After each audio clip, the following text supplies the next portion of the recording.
Good evening प्यारे बच्चों। तो कैसे हैं आप लोग? आशा करता हूं कि आप लोग काफ़ी अच्छे होंगे। आज मैं आप सभी को राजनीतिक विज्ञान पढ़ाने के लिए आया हूं। राजनीतिक विज्ञान का प्रथम अध्याय का मैंने आप सभी को लघु प्रश्न उत्तर करा दिया था, इसलिए आज के क्लास में मैं आप सभी को दीर्घ प्रश्न उत्तर कराने के लिए आया हूं। ठीक है, आज मैं दीर्घ प्रश्न उत्तर को भी करा दूंगा, इसके साथ साथ इस अध्याय का वस्तुनिष्ठ प्रश्न को भी मैं आज आप सभी को मैं करा दूंगा। ठीक है, तो दीर्घ प्रश्न उत्तर कराने से पहले मैं आपको बताना चाहूँगा, यदि आपने अभी तक हमारे पेड कोर्स को ज्वाइन नहीं कर रखा है तो आप अवश्य रूप से ज्वाइन कर लें।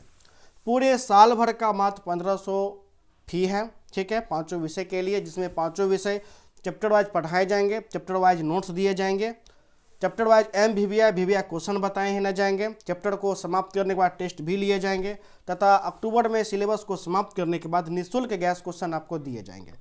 ठीक है, तो पेड कोर्स में ज्वाइन करने के लिए आप हमें कॉल कर सकते हैं। हमारा नंबर है 70 61 50 45 52। इस नंबर पर कॉल करके आपको जान लेना है कि किस प्रकार से पेड कोर्स में आपको ज्वाइन करना है। ठीक है, तो प्यारे बच्चों, पहला जो आपका दीर्घ प्रश्न उत्तर निकल करके आ रहा है वह आपका प्रश्न है, स्वतंत्रता के बाद राष्ट्र के समक्ष कौन सी बड़ी चुनौतियां थी। ये प्रश्न घूर फिर करके आपको चले आता है।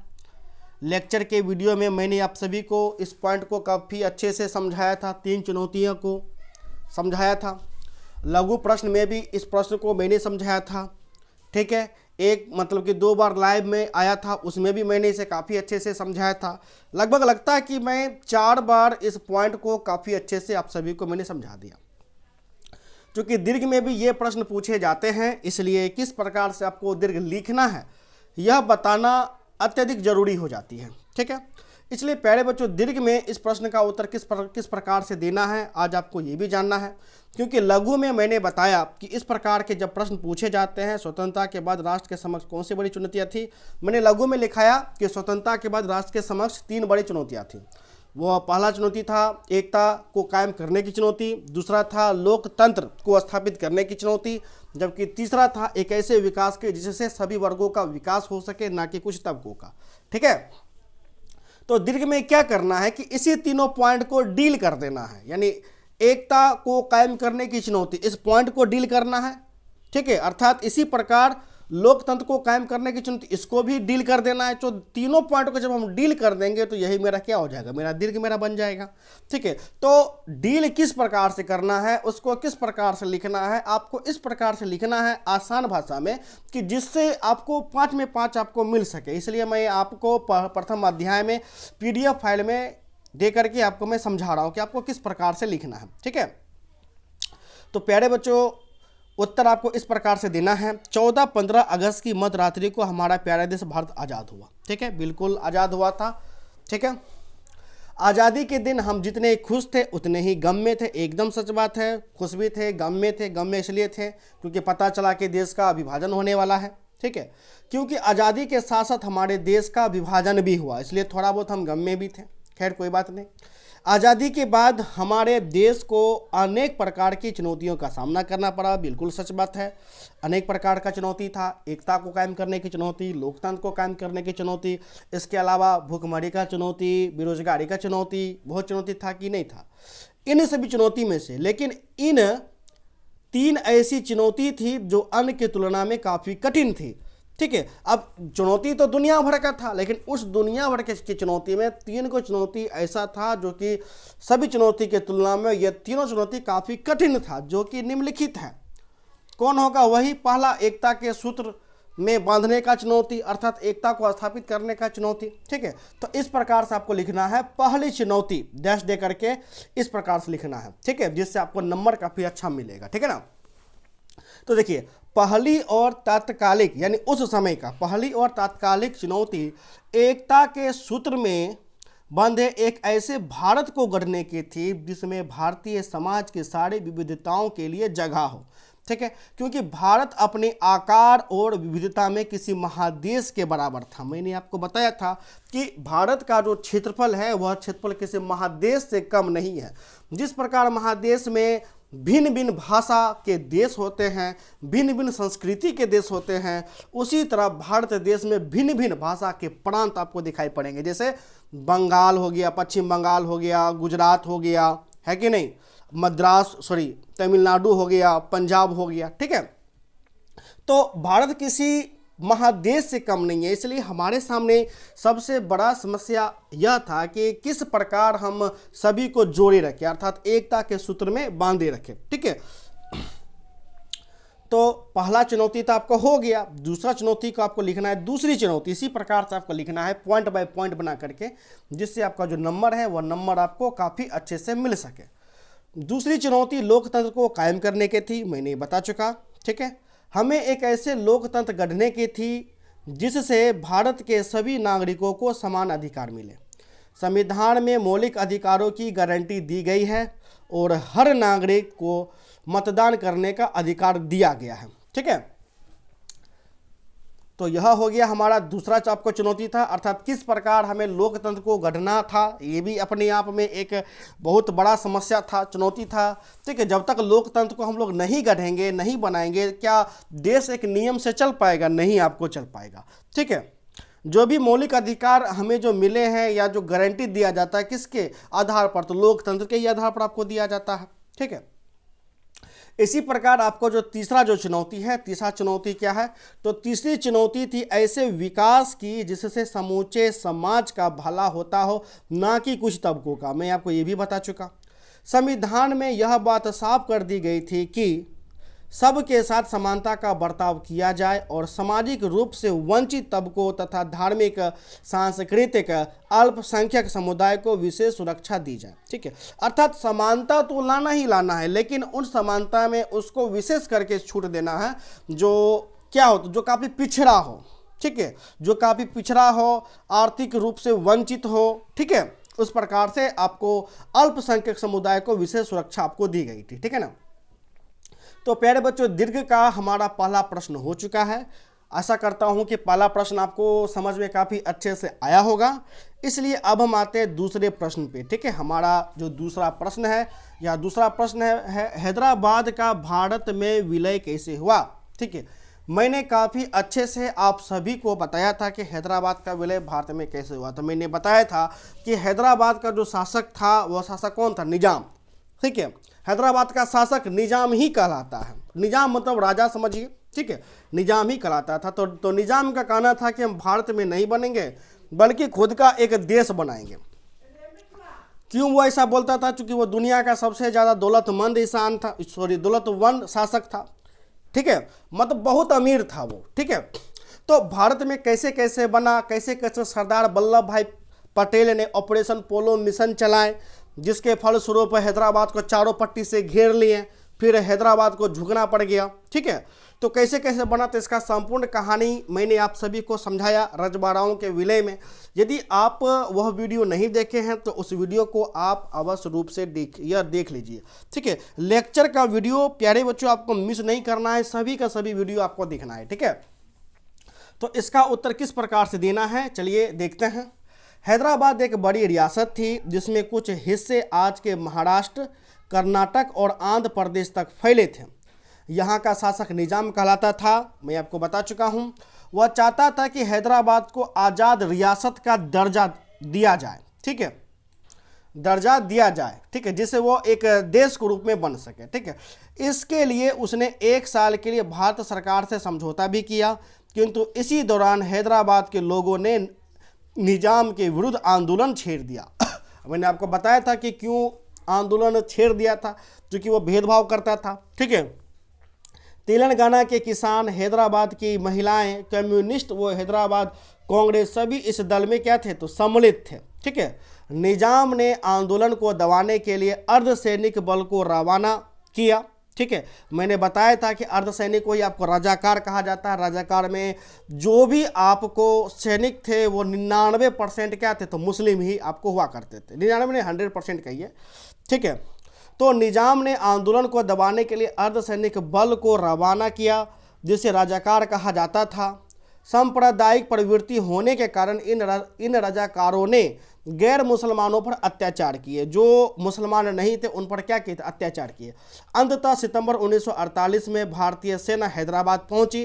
कुछ दिनों के संघर्ष के बाद निजाम ने आत्मसमर्पण कर दिया और इसी के साथ हैदराबाद भारत का अभिन्न अंग अर्थात भारत में विलय हो गया। ठीक है, तो इसका भी कहानी मैंने आप सभी को काफ़ी अच्छे से समझाया था। तो इस प्रकार से प्यारे बच्चों हमारा जो दूसरा दीर्घ प्रश्न उत्तर है, दूसरा दीर्घ प्रश्न उत्तर समाप्त हो चुका है। अब हम बढ़ते हैं तीसरे दीर्घ पे। हमारा जो तीसरा जो दीर्घ प्रश्न उत्तर है वह है राज्य पुनर्गठन आयोग का क्या काम था। मैंने राज्य पुनर्गठन आयोग काफ़ी अच्छे से समझाया था। राज्य पुनर्गठन के ही आधार पर सबसे पहले पूरे भारत में भाषा के आधार पर आंध्र प्रदेश राज्य मैंने ये राज्य आपको बना था। ठीक है, इसके प्रमुख सिफारिशें क्या थी, अथवा इसी प्रश्न को घुमा करके पूछेगा कि भारत में राज्यों के पुनर्गठन का विवेचना करिए। ये पूछे या ये पूछे बात बराबर है, दोनों एक ही प्रश्न है। तो इसका उत्तर किस प्रकार से देना है चलिए देखते हैं। मैंने राज्य पुनर्गठन आयोग को काफ़ी अच्छे से समझाया था। तो देखिए, जैसा कि हम जानते हैं कि आज़ादी के हमारे भारत देश की स्थितियां बदली। ठीक है, सर्वप्रथम भाषा के आधार पर 1953 में आंध्र प्रदेश राज्य का गठन किया गया। देश के अन्य भागों में भी भाषा के आधार पर राज्य बनाने को गठित करने का प्रयास चल पड़ा। केंद्र सरकार ने 1953 में राज्य पुनर्गठन आयोग बनाए। राज्य पुनर्गठन आयोग का कार्य राज्यों के सीमांकन के मामले को देखना था। न्यायमूर्ति फजल अली को राज्य पुनर्गठन आयोग के अध्यक्ष बनाए गए। मैंने कई बार इसको समझाया, बोल चुका हूँ। आयोग ने अपनी रिपोर्ट को स्वीकार किया कि राज्यों के सीमाओं का निर्धारण वहां बोली जाने वाली भाषाओं के आधार पर होना चाहिए। 1955 में न्यायमूर्ति फजल अली की रिपोर्ट आई। ठीक है, इस रिपोर्ट के आधार पर 1956 में राज्य पुनर्गठन अधिनियम लागू हुआ। इसके तहत 14 राज्य और 6 केंद्र शासित प्रदेश बनाए गए। मैं कई बार इसे समझाया, 6 केंद्र शासित प्रदेश बनाए गए। बॉम्बे और पंजाब को द्विभाषी राज्य बनाए गए, जिससे बॉम्बे और पंजाब में काफ़ी ज़्यादा बाद में क्या हुआ, हिंसा हुआ, तो परिणाम बॉम्बे आगे टूट गया तो 1960 में। फिर पंजाब 1966 में टूट गया। तो मैंने काफ़ी अच्छे से आपको समझाया। बॉम्बे और पंजाब को द्विभाषी राज्य बनाए गए, इसलिए वहाँ विरोधी आंदोलन हुए। उसके फलस्वरूप उनका विभाजन करना पड़ा। 1960 में गुजराती भाषा लोगों का गुजरात बना, जबकि 1966 में पंजाबी का हिंदी भाषी क्षेत्र को अलग करके हरियाणा राज्य आपको बनाया गया। ठीक है प्यारे बच्चों, तो यहाँ तक 3 दीर्घ प्रश्न आपका समाप्त होता है। दीर्घ प्रश्न उत्तर यहाँ पर प्यारे बच्चों आपका समाप्त हो जाता है। इसलिए अब हम आते हैं वस्तुनिष्ठ प्रश्न पे। ठीक है, वस्तुनिष्ठ प्रश्न भी काफ़ी अच्छे से आप सभी को मैंने करा दिया, लाइव ना करके मैंने कराया था। इसलिए हम रीडिंग मार करके आगे मैं निकल लेना चाहता हूं, क्योंकि मैं आपको काफ़ी अच्छे से समझा रखा हूं। जैसे लाइव आकर के मैंने आप सभी से पूछा था, भारत में विविधता में एकता की विशेषता किसने बताई? कमेंट करके बताइएगा। उसका उत्तर क्या हो जाएगा? जवाहरलाल नेहरू। जवाहरलाल नेहरू ने भारत में विविधता में एकता की विशेषता बतलाई। क्यों बतलाई, मैंने इसका भी कहानी आप सभी को काफ़ी अच्छे से समझाया। ठीक है, नेक्स्ट है कश्मीर के भारत में विलय पद पर हस्ताक्षर किसने किए? उत्तर हो जाएगा राजा हरि सिंह ने। ये ऑब्जेक्टिव 8वां अध्याय का है। ठीक है, 8वां अध्याय का है, क्योंकि एसपीपीडी में कश्मीर समस्या पहले ही अध्याय में दे रखा है, इसलिए आपको ऑब्जेक्टिव में आपको दे दिया गया। ठीक है, नेक्स्ट आपका जो प्रश्न है, तीसरा प्रश्न है, राज्य पुनर्गठन अधिनियम के अनुसार भारत में किस आधार पर राज्यों की रचना की गई? उत्तर क्या हो जाएगा? भाषा के आधार पर। ठीक है, भाषा के ही आधार पर राज्य पुनर्गठन अधिनियम के अनुसार भारत में राज्यों का क्या किया गया? तो रचना आपको किया गया। ठीक है ना। चौथा आपका ऑब्जेक्टिव प्रश्न है, राज्यों के पुनर्गठन आयोग का अध्यक्ष कौन था? मैंने कई बार बताया, इसका उत्तर क्या हो जाएगा? न्यायमूर्ति फजल अली। न्यायमूर्ति फजल अली राज्यों के पुनर्गठन आयोग का क्या थे? वे आपको अध्यक्ष थे। ठीक है, नेक्स्ट आपका प्रश्न है, 1956 में कौन से द्विभाषी राज्य बने? उत्तर क्या हो जाएगा? बॉम्बे और पंजाब। बॉम्बे और पंजाब को द्विभाषी राज्य बनाया गया, इस कारण बॉम्बे और पंजाब में क्या हुए, तो आपको हिंसा हुए, आंदोलन हुए। परिणाम स्वरूप बॉम्बे भी 1960 में टूट गया और पंजाब भी 1966 में आपको टूट गया। ठीक है। नेक्स्ट आपका प्रश्न है, संविधान ने किस भाषा को राजभाषा का दर्जा दिया? उत्तर क्या हो जाएगा? हिंदी। ठीक है, संविधान ने हिंदी भाषा को राजभाषा का क्या दिया है? तो प्यारे बच्चों आपको दर्जा दिया है। नेक्स्ट आपका प्रश्न हो जाएगा, भाषाई आधार पर सबसे पहले किस राज्य की रचना हुई? उत्तर क्या हो जाएगा? आंध्र प्रदेश। ठीक है, भाषाई आधार पर सबसे पहले आंध्र प्रदेश राज्य की प्यारे बच्चों क्या हुई? तो आपको रचना हुई। ठीक है, मैंने आपको कई बार इसे अच्छे से बता चुका। नेक्स्ट आपका प्रश्न है, भारत में लौह पुरुष के नाम से कौन जाने जाते हैं? उत्तर क्या हो जाएगा? उत्तर हो जाएगा सरदार वल्लभ भाई पटेल। सरदार वल्लभ भाई पटेल को लौह पुरुष के नाम से जाने जाते हैं। क्यों लौह पुरुष के नाम से जाने जाते हैं? मैंने आपको ये भी बताया कि जितना भी आपको रियासत था या यूँ कहिए रजवाड़ा था, उनको जोड़ने का जो काम किए थे वो सरदार वल्लभ भाई पटेल नहीं किए थे, इसलिए सरदार वल्लभ भाई पटेल को लौह पुरुष के नाम से आज हम जानते हैं। ठीक है। नेक्स्ट आपका प्रश्न है, भारत के प्रथम राष्ट्रपति कौन थे? तो प्यारे बच्चों उत्तर क्या हो जाएगा? इसका उत्तर हो जाएगा डॉक्टर राजेंद्र प्रसाद। नेक्स्ट आपका प्रश्न है, भारत का अंतिम गवर्नर जनरल कौन था? तो उत्तर क्या हो जाएगा? Lord Mountbatten.